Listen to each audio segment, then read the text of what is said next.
예, 오늘이 6월 6일입니다. 현충일이네요. 아, 오늘 제가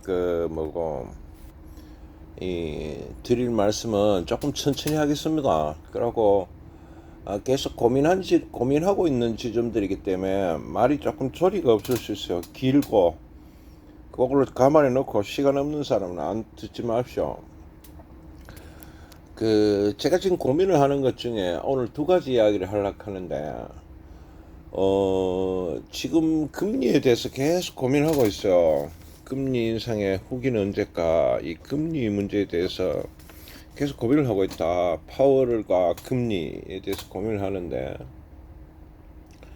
일단 이 금리를 촉발했던 인플레이션은 잡혔는가? 를 고민을 합니다.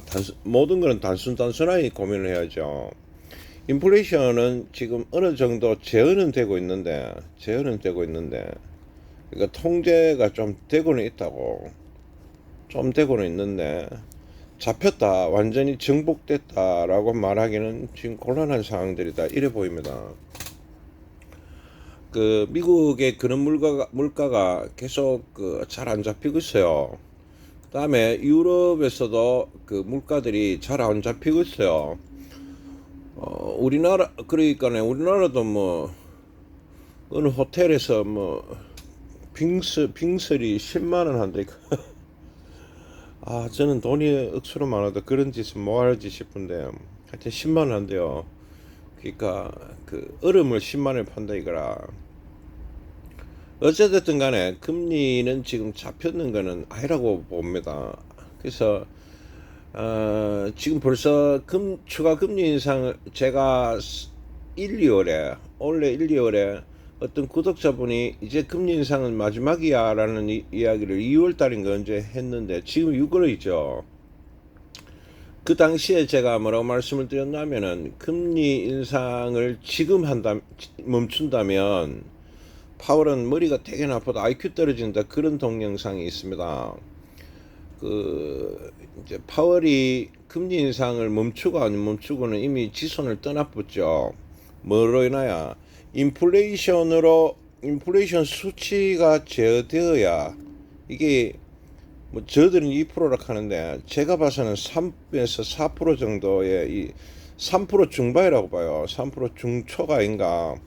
여기까지 가면 제 기준에서는 이제 금리 인상을 뭐 내려온다든지 뭐 그건 모르겠는데, 어쨌든 간에 인플레이션 어느 정도 제어됐다고 보는 게 맞고, 어쨌든 연준은 계속 이 말을 립 서비스인지는 모르지만 제가 봐서 당분간 불가능한 2%의 인플레이션율을 뭐 원한다 이 지랄을 하고 있는 상황인데, 어쨌든 간에 이 수치가 떨어지지 않고는 인플레이션은 제어가 안 되는 거고, 금리 인상을 계속 해야 되는 상황들이 일어난다는 말을 제가 했었습니다.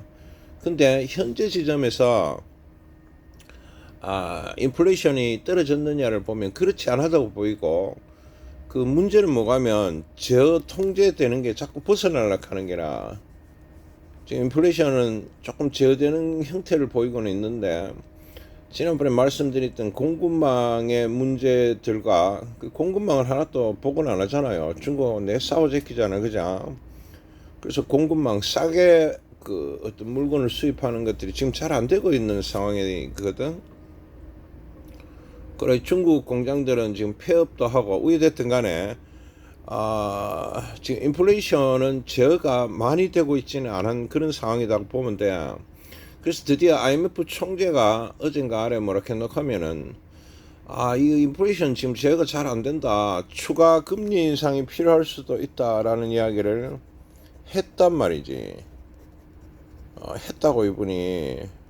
시장에서는 뭐라 해놓고 하면 이제 금리 인상 그만해야 돼 라고 말을 하는데, 어쨌든 추가 금리 인상에 대해서 필요하다고 IMF 총재가 말했단 말이다. 여기 나오는 유튜브가 아니고 IMF 총재가 그 말을 하셨다고.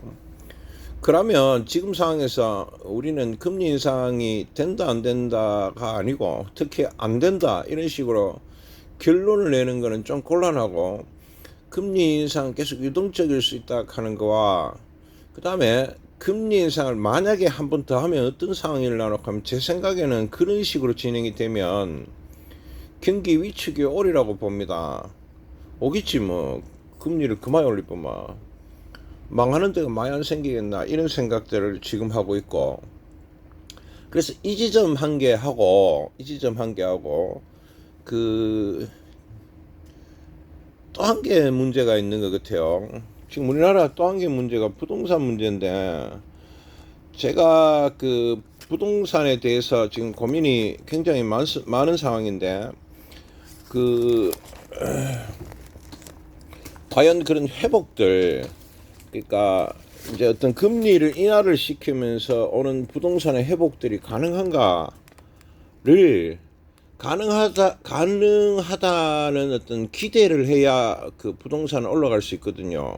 그게 무슨 이야기가 있거나, 금리를 인하시키면 부동산은 폭등을 해가 가자 이런 어떤 기대가 가능할까에 대해서 고민을 계속하고 있습니다. 그러니까 실제로 부동산이 올라가든지 말든지는 그 다음 째 문제고, 그런 기대가 가능할까를 고민을 하고 있는데, 여기서 지금 뭐를 보고 있냐면은 대구 같은 데서 옛날에 동성로에서 동성로가 요지였거든. 그 동성로에서 이제 그가 굉장히 상권이 좋았단 말입니다. 상권 굿인데, 수성구에 상권이 생기면 어떤 상황이 일어났나 하면 수성구 상권이 굿이 됐어요. 그리고 동성로 상권도 좋았단 말이다. 그리고 동성로에 상권이 만들어지고 수성구에 상권이 만들어지면 이 두 군데가 다 좋아졌었어. 그리고 또 C라는 지역에 또 상권을 만들면 이 A 지역, 원래 있던 지역도 좋고 그대로 좋고, B 지역이 좋아졌는데 또 C를 만들면 C도 또 좋아지는 상황이 일어났는데, 제가 요즘 유튜브들을 이제 작년 이후로 이제 계속 많이 보니까 이 그림이 좀 달라요. 어떻게 다르냐면, A라는 지역에 상권이 있었는데 B라는 지역에도 상권이 있었는데 C라는 지역에 상권이 만들어지면 A, B의 인구들이 일로 이동을 하는 게라, 요새는 이래 지금 바뀌고 있는 것 같아. 그래 A, B가 가쁘는 게라, 그리고 C가 좋아지는 게라. 그러니까 이게 되시오. 그리고 전에와는 이 시점이 지금 좀 달라져가는 상황이라고 보여. 이게 무슨 이야기를 가지고 있나 하면은 절대 수치가 부족하다고 보입니다. 무슨 말인지 이해가 잘 안 됩니까? 상가가 너무 많단 말이다. 인구 대비해서. 그러니까 A, B, C 지역을 그러니까 이걸 다르게 하면 뺏어 먹기를 하고 있는 것 같아. 그러니까 이제 제가 여러 군데를 찾아보니까 어떤 여기 백화점이 한 개 있다 칩시다. 백화점이 있는데 예전으로 하면 그 주위에 주변 상권이 생기면 이 백화점으로 인해서 주변 상권이 잘 됐는데, 이건 옛날 방식이고, 요새는 그런 게 아니고 보니까 백화점 근방에 이제 상권이 들어서면은 어떤 상황을 넣어놓고 하면 사람들이 백화점에 다 가보는 기라, 백화점에 가니까 이쪽에 잘 되던 상권도 망하고 새로 만들어낸 상권도 망하는 그런 상황들이 지금 막 나타나고 있다. 이런 상황인 것 같아요. 이거는 지금 문제가 어떻냐면, 그러니까 다르게 이야기하면, 이거 뭐 지놓으면 무조건 올라갈까 이런 이야기들이 안 통하고, 장기적으로 봐서도 이 주변 상권들이, 그러니까 C 상권이 생김으로써 A, B 상권이 망했잖아, 그죠? 이거를 금리를 내준다고 이 상권이 살아날 것 같지는 않아요. 이야기의 핵심이 뭐가면, 안 될 곳은 영원히 안 될 거라는 그런 상황들이야. 이거에 대한 극명한 예가 뭐가면, 약 한 30년 전에 일본에서 일본 주변에 만들었던 별장들이 수억 엔에 했습니다. 수억 엔이라는 거는 우리나라 돈으로 수십억을 했는 거야. 별장이 지금 1엔에도 아무도 안 사거든. 그런 상가들이 천지빛깔이로 늘 가능성이 아주 높다 이래 보입니다. 그럼 부동산도 되는 데는 금리 인하가 되면 되는 데는 되고 안 되는 데는 안 되겠지.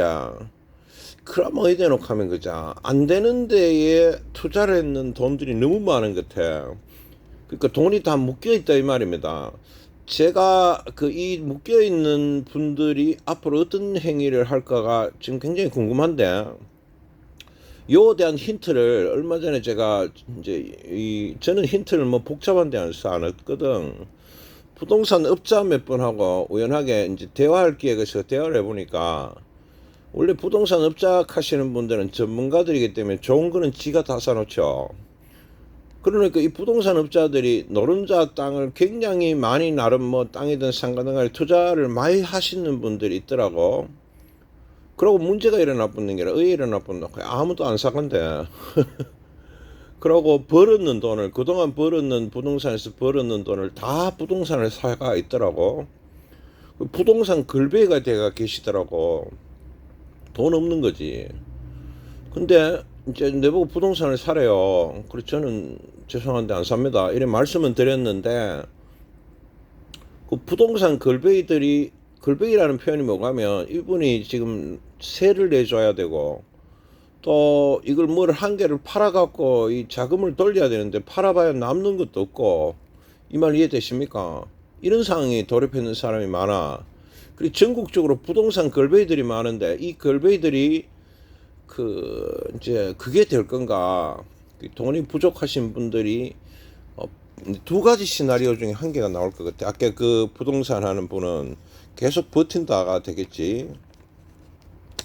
버티는 건 뭡니까? 올라갈 때까지 버티는 거지. 그런데 요런 요지, C의 요지에 갖고 있는 거는 부동산이 회복될 가능성이 있는데, A, B에 갖고 있으면은 또는 D라는 또 뭐가 생기가 일로 다 끌어모이구만.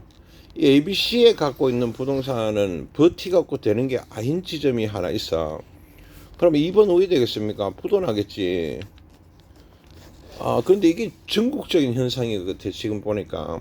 그래서 차후에 이 두 가지 그림에서 어떤 게 나오느냐에 따라서 저는 부동산 잘 몰라요. 주식시장에 미치는 영향들을 고민을 해봤는데, 지금 1번 증상은 5월 그러니까 어버이날 이후부터 나오고 있는 것 같아. 그러니까 버티는 분들이, 버티는 거는 돈이 없는 거지.